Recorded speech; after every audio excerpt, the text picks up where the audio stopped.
The first time my mom told me that God was happiest when I suffered, I was 6 years old. We were sitting in the pews of our little church in Maple Hollow, Ohio, the summer air thick with the smell of old wood and mildew. Everyone around me sang hymns about joy and grace, but all I felt was this heavy stone in my chest. My parents swayed with their eyes closed, hands lifted, like they could already see heaven. And me? I was just a kid who wanted to run outside and play. But in our church, play was considered rebellion. Pastor Daniel Carter made sure of that.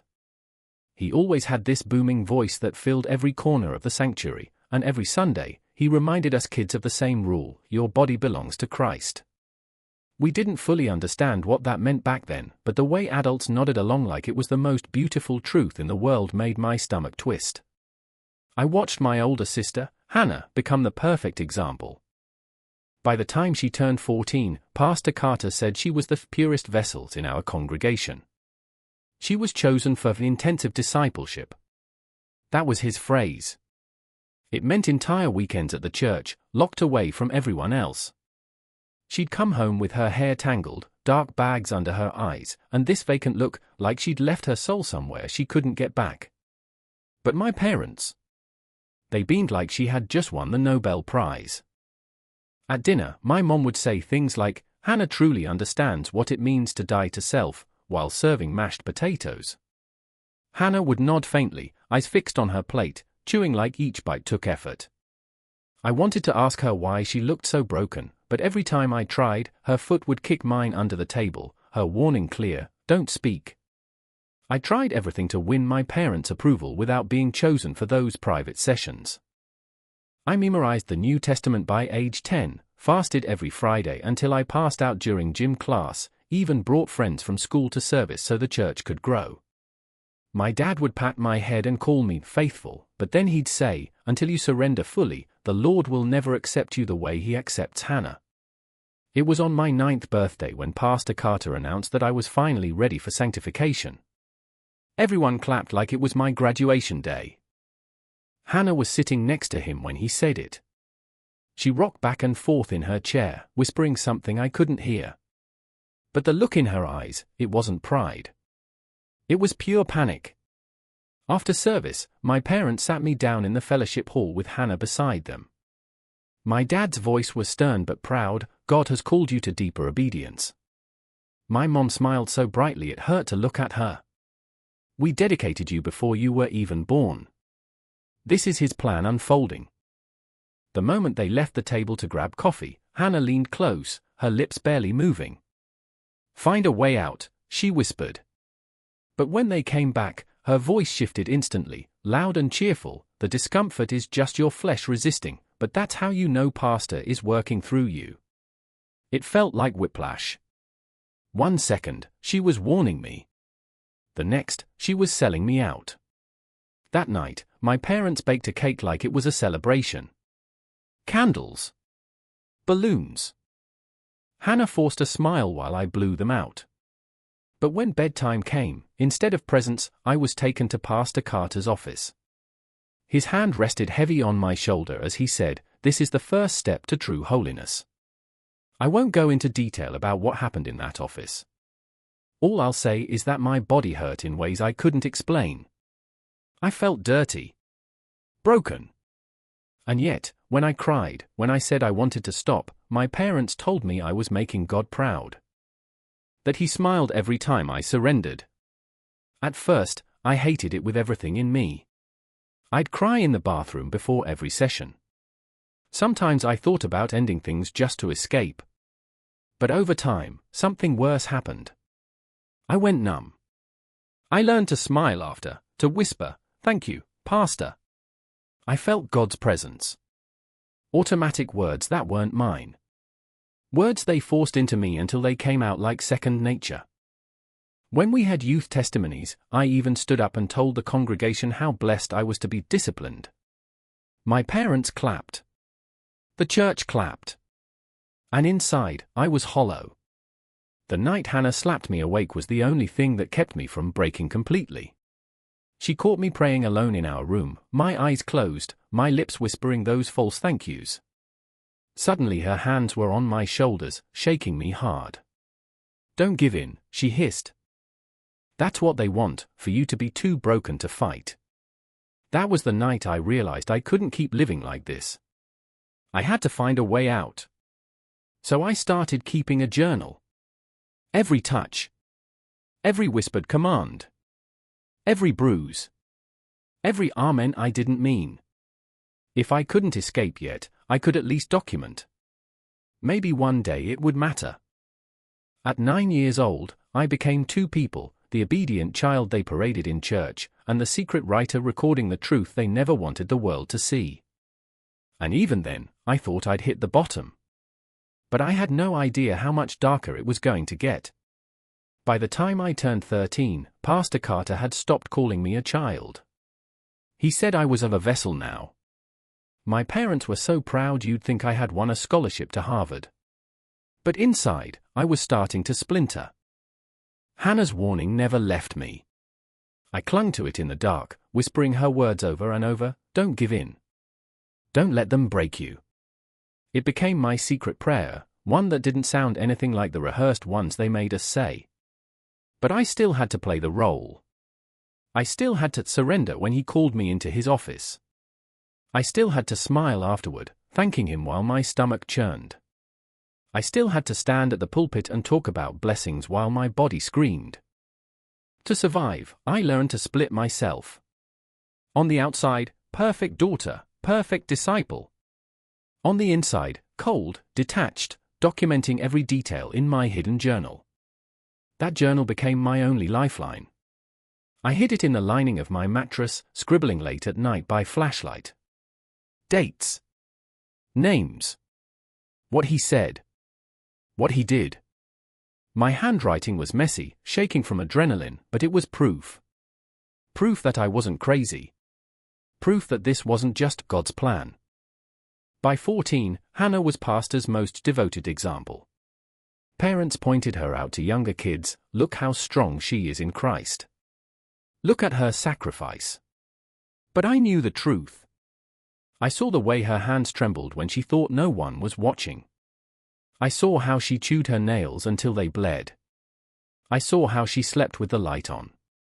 Sometimes I wanted to scream at her, to beg her to run away with me. But she wouldn't even look me in the eye anymore. The turning point came at 16. For the first time in my life, I had a chance at freedom, a scholarship to Riverside Community College, just one town over. My parents believed I'd come back every weekend for services, still chained to Pastor. But in my head, I was already halfway gone. The first semester was dizzying. For the first time, I sat in classrooms with people who'd never heard of Pastor Carter. I studied psychology, sociology, world history. Words like autonomy and rights cracked something open in me. But it wasn't until I joined a campus Bible study that the real shock came. They read the same verses Pastor Carter had quoted at me 1,000 times. But their interpretation? Completely different. One night, I stayed after to ask the leader, a man named Marcus Johnson, why their sermons didn't mention surrendering our bodies to leaders. He blinked at me like I'd just spoken another language. "Because that's not biblical," he said gently. "God doesn't ask children to give themselves to grown men." My entire world tilted. Marcus and his wife, Rebecca, became my lifeline. They invited me over for dinner, showed me what normal Christian families looked like. No locked doors. No whispers about purity that made me sick. Just warmth, laughter, passing the mashed potatoes without judgment. For the first time, I felt what safe actually was. But of course, it didn't last. Because when I finally tried to confront my parents, armed with verses about protecting children, armed with everything Marcus and Rebecca had taught me, my mother's hand connected with my face so hard my vision blurred. "How dare you question God's anointed?" she screamed, eyes blazing. My father didn't even hesitate. He was already dialing the phone. Within minutes, Pastor Carter and 2 deacons stormed into the living room. The second he saw me, he declared I was infected with a spirit of rebellion. I laughed, actually laughed, because the word sounded so ridiculous. But my laugh died when my parents grabbed my arms and held me down on the couch. Pastor pressed his hand against my forehead, shouting prayers so loud the windows rattled. "Let Pastor help you, like he helped me," my mother sobbed, pinning my legs. When I refused, when I thrashed and screamed, his hand slid to my throat. Not hard enough to leave marks. Just enough to make breathing feel impossible. For a second, I thought that was it. That they would crush the fight out of me once and for all. But Marcus got there first. He yanked Pastor's hand off me with a strength I didn't know he had, planting himself between us like a wall. Rebecca was already on the phone with 911. The deacons blocked the door, but Marcus, former college football player, 6'2", didn't even flinch.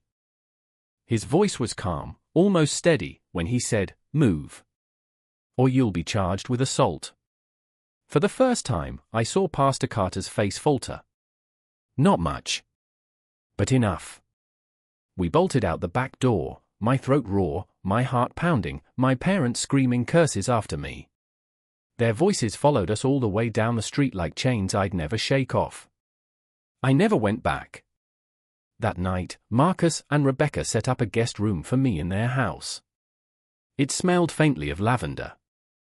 A cross-stitch hung above the bed, "Love lives here." It felt like another planet. But even lying there safe, my chest tight from crying, I knew the fight wasn't over.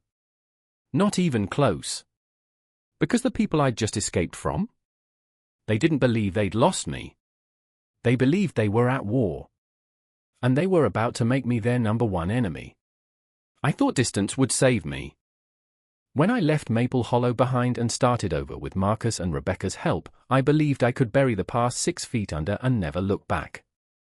I threw myself into school, into work, into anything that kept my mind too busy to remember. But trauma isn't a ghost you can outrun, it's a shadow. No matter how far you go, it follows. I rented a tiny studio apartment above a laundromat when I turned 18. The wall smelled like detergent and steam, and the ceiling fan rattled so loudly it kept me awake at night. But it was mine. Mine, and no one else's. I taped Bible verses Marcus gave me on the fridge, the kind that spoke of protection instead of punishment. And still, some nights, I'd jolt awake convinced Pastor Carter was standing at the foot of my bed. That's when I started therapy. Twice a week at first, sitting across from Dr. Martinez, a woman with kind eyes who never flinched when I told her the ugliest parts of my story. She didn't say pray harder or forgive quicker. She just listened. Sometimes that was worse than judgment, because silence left space for me to hear my own pain out loud. One day she asked me about Hannah. About my sister. And the memory hit me so hard I almost couldn't breathe. I was 11 again, sitting cross-legged on Hannah's bed. She was brushing my hair, the way big sisters do, humming some hymn off-key. For a moment, I thought, maybe she loved me, maybe we were normal. Then she leaned close, whispering words that didn't match the soft strokes of the brush. "Don't resist. It only makes it worse." She pulled harder, yanking strands until my scalp burned. My eyes stung with tears, but I didn't cry. Not in front of her. Because if I did, she'd just smile that hollow smile and say, "That's how you know God is working." The memory left me shaking in Dr. Martinez's office. I realized I'd been carrying not just the weight of what Pastor did, but also Hannah's betrayal. She had been both my warning and my warden, the sister who once told me to run but also held me down when I tried. It explained why even now, years later, I couldn't decide if I hated her or pitied her. Maybe both. Still, I tried to build something resembling normal.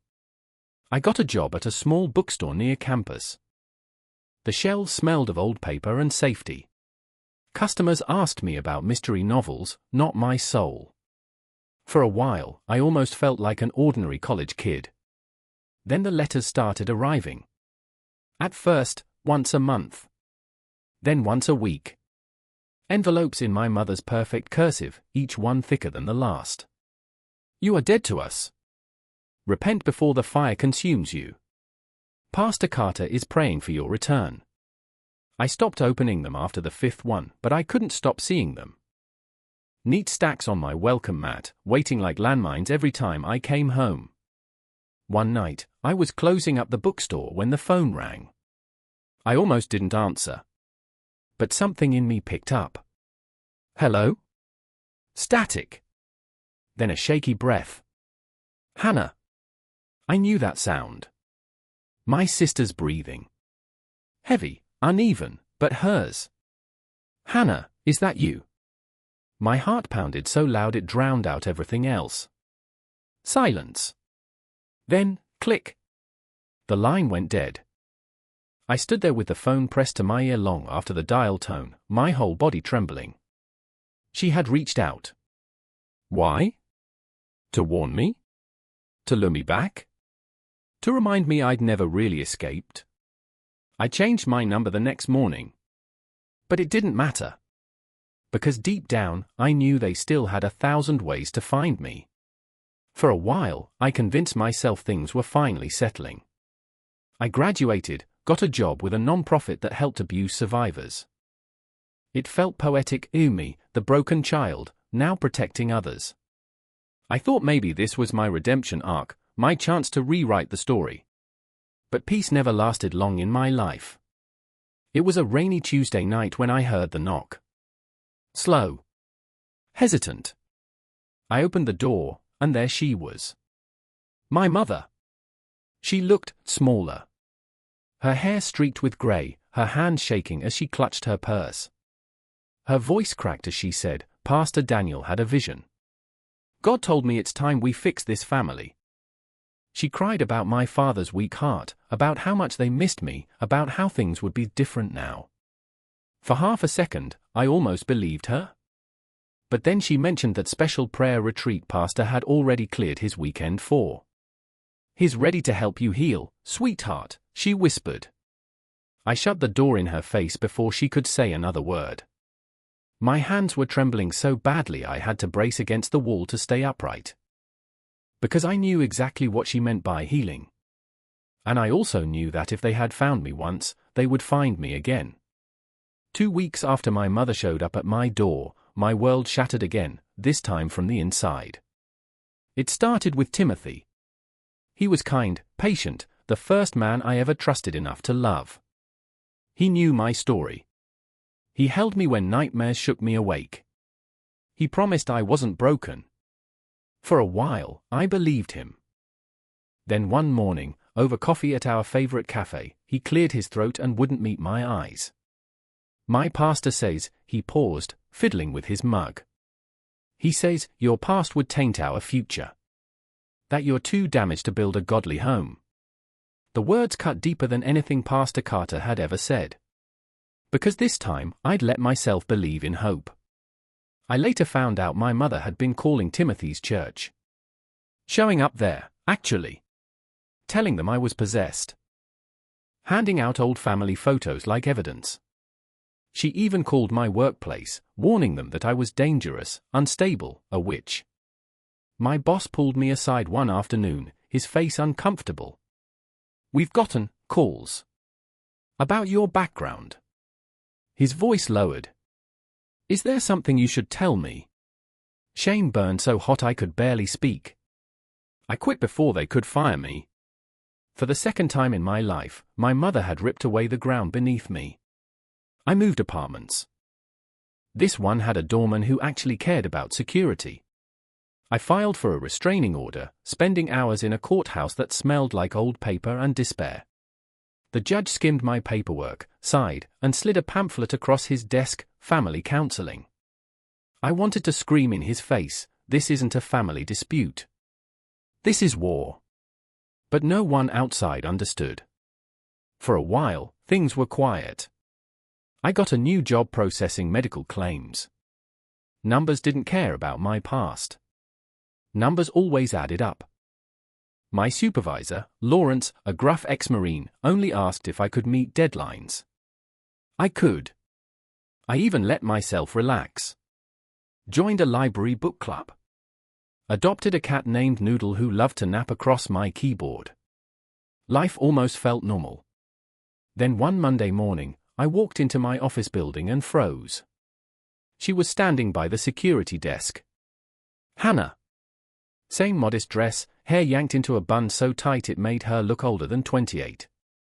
She clutched a coffee like it was the only thing keeping her steady. We sat in the lobby cafe. Her hand shook so badly she spilled sugar on the table. Finally, she whispered, I left. 6 months ago. After he chose Lily. Her daughter. 7 years old. The same age I'd been. She told me how she'd grabbed Lily during Sunday service and ran. No plan. Just instinct. She'd been living in her car ever since. Our parents had disowned her. The church had branded her a traitor. Please, she begged, eyes wide and raw. Help me. Help us. I should have felt triumphant. Finally, Hannah saw the truth. But all I felt was this ache, this old wound ripped wide open. Because how could I forget the nights she held me down, whispering obedience while I cried? Still, when I looked at Lily's picture, gap-toothed smile, wide eyes, I couldn't turn away. I gave Hannah cash. Directions to a shelter. Promise nothing more. Trust would take time. But time wasn't a luxury we had. 2 weeks later, Pastor Carter himself showed up at that shelter with 3 deacons, demanding to pray over Lily. He spun stories so convincing that other residents began whispering that Hannah was unstable, that she had kidnapped her daughter. Police showed up but shrugged it off as a family dispute. That night, Hannah called me sobbing. I drove 3 hours to pick them up, heart racing the whole way. Brought them back to my apartment. Set them up in my bedroom while I took the couch. Installed cameras I couldn't afford. The next morning, I woke to pounding on the door. My father's voice thundered through the wood, "Honor thy father and mother." I grabbed my phone, ready to call 911, but by the time I peered through the peephole, he was walking away. Not before supergluing my locks shut.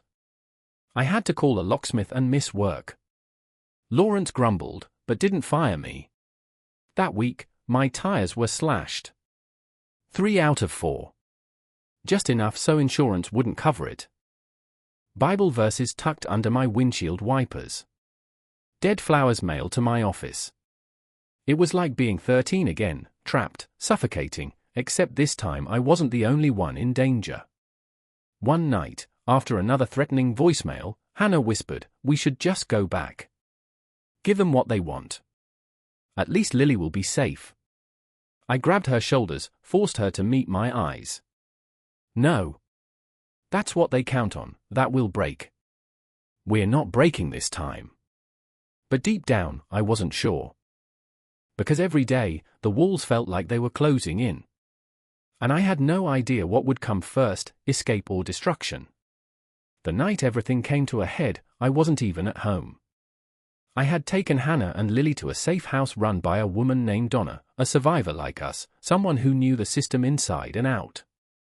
Her farmhouse was hidden behind cornfields, its windows glowing with warmth, the smell of fresh bread drifting through the hallways. For the first time in months, I let myself exhale. But safety is never permanent when you're hunted. Within days, flyers with Lily's face plastered across them appeared in gas stations and truck stops. Missing endangered child. Hotline, Church of the New Covenant. My mother cried on local news stations, clutching a cropped photo of Lily as a baby, insisting Hannah had stolen her. The hotline rang straight to Pastor Carter's office. Donna's network moved fast. Lawyers, IT experts, even teachers who'd grown up in the same system, we all began piecing together what we had. My journal. Hannah's testimony. Former members' timelines. Finley, a secret informant still inside the church, smuggled out recordings and financial records. Piece by piece, the cracks widened. Then the church made its mistake. They sent someone to infiltrate our online survivor group, a woman claiming she had escaped. But Ralph, our tech guy, traced her IP address back to the church office. We fed her false information about a meeting in Chicago and watched Pastor Carter mobilize half his flock to intervene. We had proof. Proof that they weren't just deluded, they were actively hunting us. Patricia, a lawyer in the group, filed reports with child welfare and state agencies. Not criminal charges, not yet, but licensing boards, safety inspectors, bureaucracies with actual teeth. If the courts wouldn't protect us, maybe paperwork would. And for once, it worked. The state shut down the church's summer camp. Too many violations, locked rooms, no background checks, missing financial records. Pastor Carter raged from the pulpit about persecution, but cracks spread fast. Families left. Donations dried up. I should have felt victorious, but victory is complicated when your scars still bleed. My mother showed up again, this time not with fury, but with tears.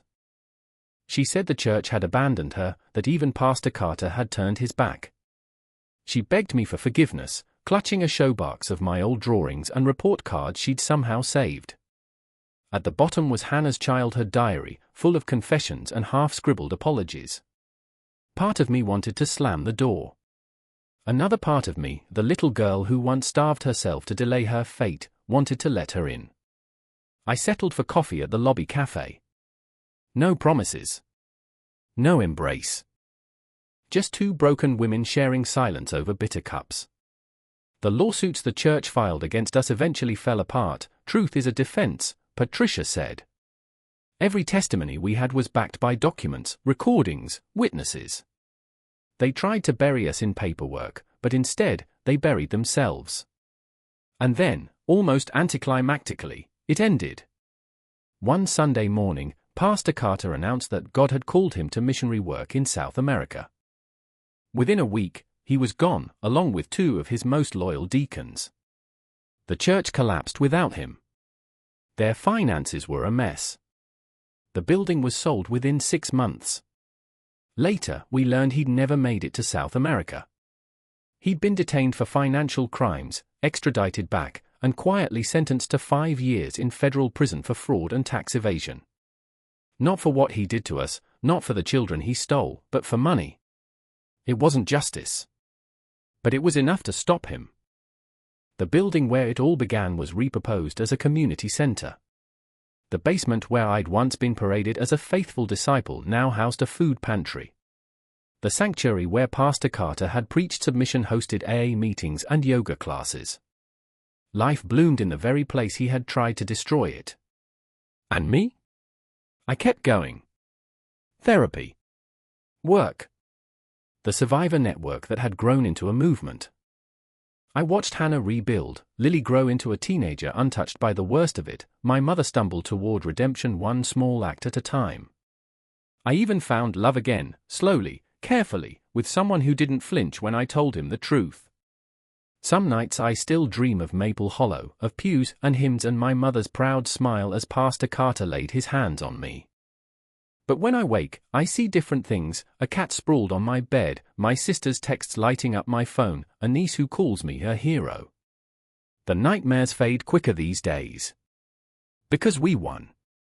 Not by defeating Pastor Carter in some dramatic showdown, but by surviving him. By outlasting his empire until nothing was left but empty walls and broken glass. And every time I see Lily smile, I know he lost. Because survival is the sweetest revenge.